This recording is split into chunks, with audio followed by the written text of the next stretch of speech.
Before we get to my main video, here's a great example of guys who don't care as much as this feminist.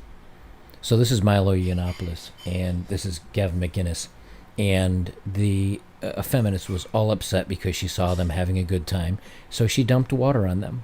So in the meantime, she went on to post on Twitter how upset she was and how angry she was, and then you look at these two gentlemen and how they reacted. Who do you think shows more power in this situation? If you're wondering why we look like wet cats, it's because we are cats and we are wet.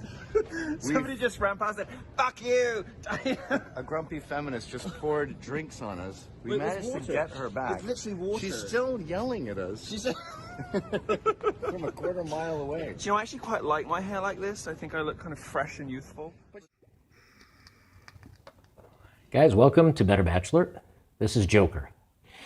Couple updates. I haven't done much more on the bus. I'm waiting for some wiring to come in, some connectors and some other things like that. I did throw in some 12 volt. I did throw in some 12 volt wiring though, with what I did have. I ordered a couple of lights. Those aren't going to be final, but I got some lights so I can work after dark. And that's part of why I'm doing my videos out here instead of in front of my computer, is because the weather's a little bit cooler, it's nicer, and I like to get a little bit more work done on the bus.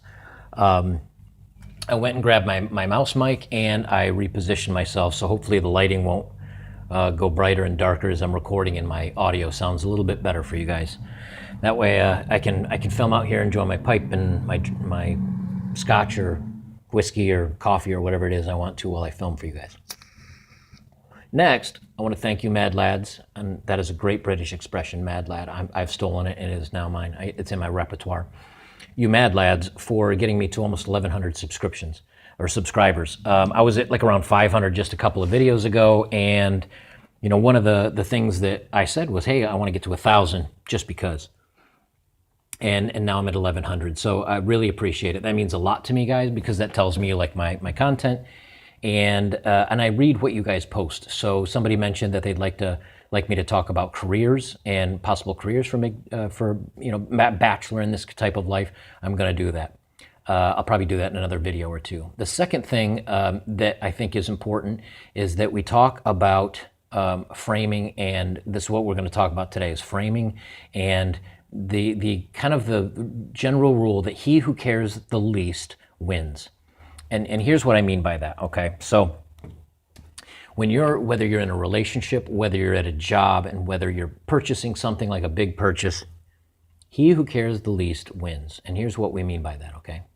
Is that, first example is, let's say I'm in a relationship, okay? And we've all said, it's happened to me, and I know it's happened to a bunch of you guys, where you say, man, I did everything for her. I bought her nice things, I took her places, I showed her I cared, I did, and I loved, and then she just walked away and broke my heart, and now she's out with some loser, or she's out with some Chad, or she's out with some whatever, right? Well, see, the thing of it is, you cared more than she did. So, sorry if you got a shot up my nose there. She cares less than you do. You cared more than she does. So who loses? You do, because you cared more. Now, why do women always chase around the bad boys? Why do they always say, well, I want to be with a bad guy? And then as they get older, that's when they want to be with us good guys, right? Why? Well, they think that bad boys who don't care have something going on. It means they have options. It means that she doesn't matter much to him, which automatically signifies that he has other things in his life that are important to him. And that's a signal of high value, okay? So, for example, if, and it's happened, again, in my relationships where, the last girl that I really cared for, I was with her 2 years. I did everything for her. I mean, Christmases were great. We went on vacation. I helped her with anything she needed, and she just flat up left me for some dude that was kind of a loser. And it really makes you think, like, what the hell happened? Well, it's because I cared more than she did. And when that happens, it automatically sends a signal that you're low value. Okay. Now, it's not just in the dating world, but it's also in the work world and other places. But I'll get to that in a second. So, what's the best advice we can give, whether you're now full-on monk, or you're still in the dating world a little bit, or you're still like the hookup culture? If you care less, then it shows that you have a higher value for yourself. Okay? So the relationships that I had that were the girls that I couldn't get rid of, or I got rid of them and they came crawling back, and I got rid of them and they came crawling back, those were the ones where I didn't really care. You know, there was one relationship that I had, which it was just casual, it was fooling around, it was like friends with benefits kind of thing. And she came over to one night on a weekend, and she saw a pair of earrings on my nightstand that had been from another girl I had been fooling around with. And she saw those earrings, and she said, "What are those?" And I'm like, I don't know, maybe I had a couple of female friends that visited, and I was showing them through the apartment. I made some BS excuse. She knew I was making a BS excuse, but she said, "You know, if you've been fooling around with other women," and I said, look, we didn't make any promises to be exclusive. All right, I'm not trying to flaunt it in your face, but we made no promises to be exclusive. If that's not what you want, that's cool. You know, you're more than welcome to go date somebody else. And she apologized to me, and she said, "Look, I as long as I don't know about the other girls, I don't care." Right? So then you take the girl that I was dating and I cared for, that I did everything for, and I was the one chasing her, and she always seemed to have control of the situation. So if it's whether you're dating or not, in at least the romantic and friendship scenario, if you care less than they do, you have the power. They also can't hurt you. You see, if you don't really care what she does and she ends up leaving you, okay, no big deal, right? Same thing will happen when you go to make purchases. So, I just recently bought a motorcycle, but it's the same thing when it comes to cars or any larger purchase that you have to negotiate a little bit on. Is that if you go in and you say, "Man, that's the gray motorcycle," or "That's the model I was looking for, it's exactly it, I love that bike," well, you care more than the dealer does. And so you're automatically he's going to ring you out. He's not going to give you the very best deal because you care more than he does. But let's say, for example, when I went in, I went to a Yamaha dealer to look at the MT-09 and MT-10. And then I went to the Triumph dealer. Well, I told the guy at the Yamaha, I said, I'm definitely writing a check today. I'm definitely getting a bike today. And it's between this and the Triumph and a Honda CB 650 or 600, whatever it was. And I said, so whoever gives me the best deal wins my business. And so I looked over the bike. I said, "Give me your very best price." But I didn't fawn over it. I didn't say this is definitely the winner. I said, "Just tell me what the best you can do." He came back. He gave me a price. Wasn't that great? I said, "Is this your best?" He said, "Yeah." I said, "All right. Well, I'm going to go check out Triumph, and if they don't beat your deal, then maybe I'll be back. Are there any other Yamaha dealerships around here that I can also check out?" He said, "Well, I don't know." I said, "All right, I'll look it up," and I left. Well, as I was driving to the Triumph dealership, he called. I talked to the manager, so on and so forth, right? Now, I didn't go back there because Triumph gave me the deal that I wanted right up front. But the point is that if you want something more than they want, they're not going to haggle and deal with you. So he who cares the less wins the situation. And the last one I'll use as an example is work, okay? I had a horrible manager. And one day I just decided, I've had enough, man. I'm going to quit. And I went in and I gave him my 2 weeks notice. And I said, it's just not my thing anymore. And I hadn't even prepared another job. That's how frustrated I had a little bit in savings, but I didn't have that much. And it was probably, hindsight, it was probably a stupid move to make. But I was just so fed up. And I went in and I said, I'm done. I can't. I'm just done. And I left. And within a week or so, he, as well as the regional vice president, because I was kind of a upper tier management, had given me a call to ask me to come back. And I said, "No, I'm not interested. I can find other opportunities that pay me more, that I don't have to put up with this aggravation." And they started dealing with me. "Well, what if we gave you a little bit of a raise and maybe we could take this, the scheduling or this other thing that you were in charge of and give it to somebody else?" They started working for me, right? I didn't ultimately end up going back. That's actually when I sold most of my stuff and started traveling around the world. But the point is that the less you care about a situation, a person, a job, anything, then the other person, you're going to come out ahead. Let's say you didn't get the vehicle you wanted, no one would deal with you. You win. You didn't get screwed over, at least. And let's say that you care less than the girl and she leaves.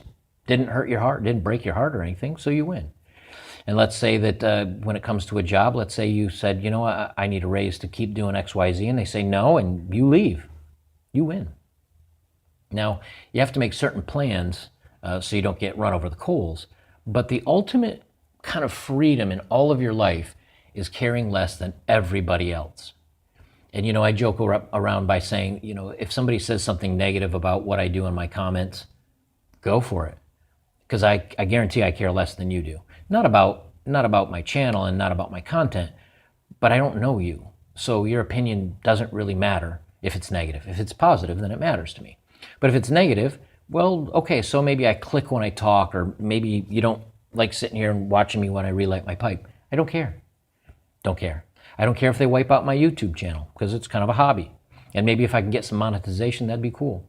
But if it doesn't happen for me, I don't care, So when you get to the point where you care very little about whatever you're dealing with when it comes to other people, then that's where you'll win. Where you lose is by not caring about anything. You've still got to You still got to care about what you do in your life. I visited my family. I traveled overseas for a couple of months, and I ended up gaining like 15 pounds. I've got quite a little belly going on here. I got to get rid of it, right? If I don't do it, I care, but the only person I'm hurting is myself. So you have to care about things you do for yourself. Same thing with this bus. If I decide to be lazy for a few days and not do any work, it doesn't really matter, except it's going to take all that much longer for the bus to get done and all that much longer for me to hit the road.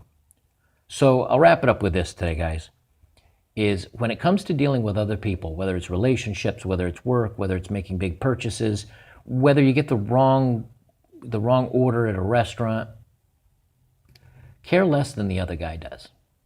And keep your head cool about it and keep level about it.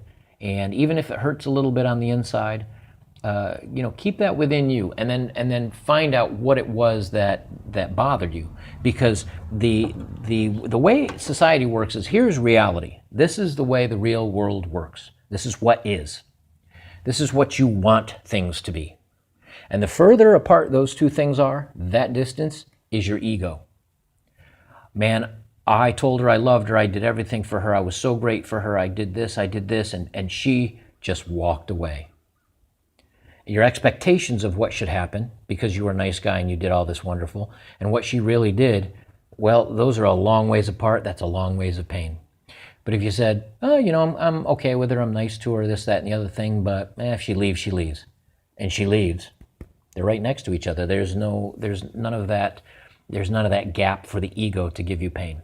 Same thing with work. If you love what you do and you're passionate about it and you feel like you have to fight tooth and nail to keep this job, and if they let go of you, you're really going to be hurt by it. Reality, what you want. That distance is really going to hurt. So find a way to find some way in life to not care too much about things that are out of your control. And when you can do that, the opinions of other people, the things that they do to you, and what hurts you, and what makes you angry, and all that goes away. I cannot be controlled by outside influence. I mean, I can with physical matters, things like, but you can't, no one has control over my emotions. No one has control over how I feel about things. No one can hurt me. You become kind of bulletproof. Then the only person that ever hurts you is yourself. Guys, that's all for me today. I'll get another one out to you real soon, maybe about some fun careers that you can do and some things that give you a little bit more freedom and independence as a MGTOW, and we'll talk to you soon. Anyway, this is Liquid. Anyway, this is Joker, and this has been Better Bachelor.